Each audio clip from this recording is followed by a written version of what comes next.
ಸಿದ್ದರಾಮಯ್ಯ ಸರ್ಕಾರದ ಮತ್ತೊಂದು ವಿಕೆಟ್ ಈಗ ಔಟ್ ಆಯ್ತಾ ಎಂಬ ಪ್ರಶ್ನೆ ಸದ್ಯಕ್ಕೆ ಮೂಡ್ತಾ ಇದೆ. ಹಾಗಾದ್ರೆ ಯಾರು ಆ ವಿಕೆಟ್? ಈಗ ಸದ್ಯಕ್ಕೆ ಯಾರು ಸಿದ್ದರಾಮಯ್ಯ ಸರ್ಕಾರದಿಂದ ಹೊರಬೀಳ್ತಾ ಇದ್ದಾರೆ? ಸಿದ್ದರಾಮಯ್ಯ ಸರ್ಕಾರದ ಮತ್ತೊಂದು ವಿಕೆಟ್ ಔಟ್. ಸಚಿವ ಸ್ಥಾನ ಸಾಕು ಎಂದ್ರ ಕೈಪಡೆ ಪ್ರಭಾವಿ ಸಚಿವರು. ದಿಢೀರ್ ಸಿಎಂ ಭೇಟಿಯಾದ ಸಚಿವ ಎಸ್ ಮಲ್ಲಿಕಾರ್ಜುನ್. ಸರ್, ಮಂತ್ರಿಗಿರಿ ಜವಾಬ್ದಾರಿಯಿಂದ ಬಿಡುಗಡೆ ಮಾಡಿ, ರಾಜೀನಾಮೆ ಕೊಡ್ತೀನಿ ಅಂದ್ರ ಮಂತ್ರಿ ಮಲ್ಲಿಕಾರ್ಜುನ್ ಅವರು. ಎಸ್ ಮಲ್ಲಿಕಾರ್ಜುನ್ ಮಾತು ಕೇಳಿ ಸಿಎಂಗೆ ಶಾಕ್ ಆಗಿದೆ. ಅದೇಕ್ರಿ, ನಿಮ್ ಪಾಡಿ ಕೆಲಸ ಮಾಡ್ತಿದ್ದೀರಾ ಅಲ್ವಾ ಅಂತ ಮರು ಪ್ರಶ್ನೆ ಮಾಡಿದ್ದಾರೆ ಸಿದ್ದರಾಮಯ್ಯ ಅವರು. ಯಾವ ವಿವಾದ ಇಲ್ಲದೆ ಗಣಿ ಇಲಾಖೆಯನ್ನು ನಿರ್ವಹಿಸ್ತಾ ಇದ್ದೀರಾ, ಹೀಗಿರುವಾಗ ಮಂತ್ರಿಗಿರಿಯಿಂದ ನಿಮ್ಮನ್ನೇಕೆ ರಿಲೀವ್ ಮಾಡ್ಲಿ? ನೋ, ನಿಮ್ಮ ಪಾಡಿಗೆ ನೀವು ಕೆಲಸ ಮಾಡಿ ಅಂತ ಸಿಎಂ ಸಿದ್ದರಾಮಯ್ಯ ಅವರು ಹೇಳಿದ್ದಾರೆ. ಸಿದ್ದರಾಮಯ್ಯ ಸರ್ಕಾರದ ಮತ್ತೊಂದು ವಿಕೆಟ್ ಈಗ ಔಟ್ ಆಯ್ತಾ? ಸಚಿವ ಸ್ಥಾನ ಸಾಕು ಎಂದ್ರ ಕೈಪಡೆ ಪ್ರಭಾವಿ ಮಂತ್ರಿ. ಸಚಿವ ಸ್ಥಾನವನ್ನ ಸಾಕು ಅಂತ ಹೇಳಬಿಟ್ರ ಎಂಬ ಪ್ರಶ್ನೆ ಸದ್ಯಕ್ಕೆ ಮೂಡ್ತಾ ಇದೆ. ಸಚಿವ ಎಸ್ ಮಲ್ಲಿಕಾರ್ಜುನ್ ಅವರು ಇನ್ನು ಅವರ ಒಂದು ಇಲಾಖೆ ಏನಿದೆ, ಅವರ ಇಲಾಖೆಯನ್ನ ಬಹಳ ಅಚ್ಚುಕಟ್ಟಾಗಿ ನಿಭಾಯಿಸ್ತಾ ಇದ್ದಾರೆ. ಯಾವುದೇ ರೀತಿಯ ವಿವಾದಗಳು ಕೂಡ ಇಲ್ಲ. ಆದರೂ ಕೂಡ ಏಕಾಏಕಿಯಾಗಿ ಸಿದ್ದರಾಮಯ್ಯ ಅವ್ರನ್ನ ಭೇಟಿ ಮಾಡಿದ್ದಾರೆ, ಕೆಲವೊಂದಿಷ್ಟು ಮಾತುಕತೆಗಳನ್ನ ಮಾಡಿದ್ದಾರೆ. ಈ ಒಂದು ಮಂತ್ರಿಗಿರಿ ಸ್ಥಾನದಿಂದ ನನ್ನನ್ನು ತೆರವು ಮಾಡಿ, ನನ್ನನ್ನು ರಿಲೀವ್ ಮಾಡಿ ಅಂತ ಕೇಳ್ಕೊಂಡಿದ್ದಾರೆ. ಹಾಗಾದ್ರೆ ಅಂಥದ್ದೇನಾಯ್ತು? ಜೊತೆಗೆ ಎಸ್ ಮಲ್ಲಿಕಾರ್ಜುನ್ ಅವರ ಬೇಡಿಕೆ ಏನಾದ್ರೂ ಇದೆಯಾ? ಅದೆಲ್ಲವೂ ಕೂಡ ಬಹಳ ಮುಖ್ಯ ಆಗುತ್ತೆ.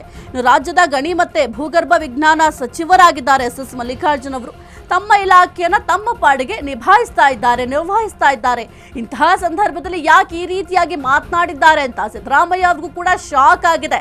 ಇನ್ನು ಸಚಿವ ಸ್ಥಾನ ಸಾಕು ಅಂತ ಕೈಪಡೆ ಪ್ರಭಾವಿ ಸಚಿವರಾಗಿರುವಂತಹ ಎಸ್ ಮಲ್ಲಿಕಾರ್ಜುನ್ ಅವರ ಬಾಯಿಂದ ಈ ಒಂದು ಮಾತನ್ನ ನಿರೀಕ್ಷೆ ಮಾಡಿರಲಿಲ್ಲ ಅನ್ಸುತ್ತೆ ಸಿದ್ದರಾಮಯ್ಯ ಅವರು.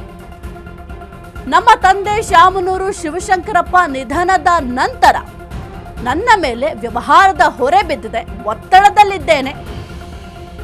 ನನಗೆ ಬೇರೆ ಕೆಲಸ ನಿರ್ವಹಿಸಲು ಪುರುಸೋತಿಲ್ಲದಂತಾಗಿದೆ. ನನಗೆ ಮಂತ್ರಿಗಿರಿಯ ಹೊರೆ ನಿರ್ವಹಿಸುವುದು ಕಷ್ಟ ಆಗ್ತಾ ಇದೆ.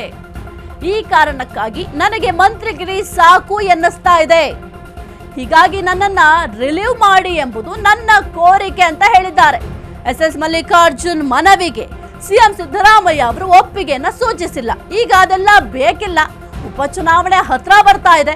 ಇಂತಹ ಹೊತ್ತಿನಲ್ಲಿ ಮಂತ್ರಿಗಿರಿಗೆ ರಾಜೀನಾಮೆ ಕೊಟ್ರೆ ರಾಂಗ್ ಮೆಸೇಜ್ ಹೋಗುತ್ತೆ ಅಂತ ಸಿಎಂ ಸಿದ್ದರಾಮಯ್ಯ ಅವರು ಹೇಳಿದ್ದಾರೆ. ಟೆನ್ಷನ್ ತೆಗೆದುಕೊಳ್ಳದೆ ಕೆಲಸ ಮಾಡಿ ಅಂತ ಸಿಎಂ ಸಲಹೆಯನ್ನ ಕೊಟ್ಟಿದ್ದಾರೆ. ಸಿದ್ದರಾಮಯ್ಯ ಮುಂದೆ ಬೇರೆಯದೇ ವಾದವನ್ನ ಎಸ್ ಮಲ್ಲಿಕಾರ್ಜುನ್ ಅವರು ಮಂಡಿಸಿದ್ದಾರೆ.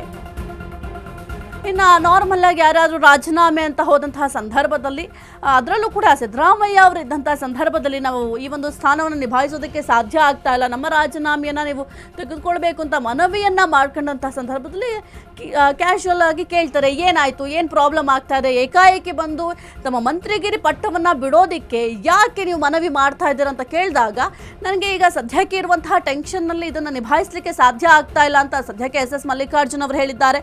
ಆದರೆ ಸಿಎಂ ಸಿದ್ದರಾಮಯ್ಯ ಅವರು ಎಸ್ ಮಲ್ಲಿಕಾರ್ಜುನ್ ಅವರ ಮನವಿಗೆ ಒಪ್ಪಿಲ್ಲ.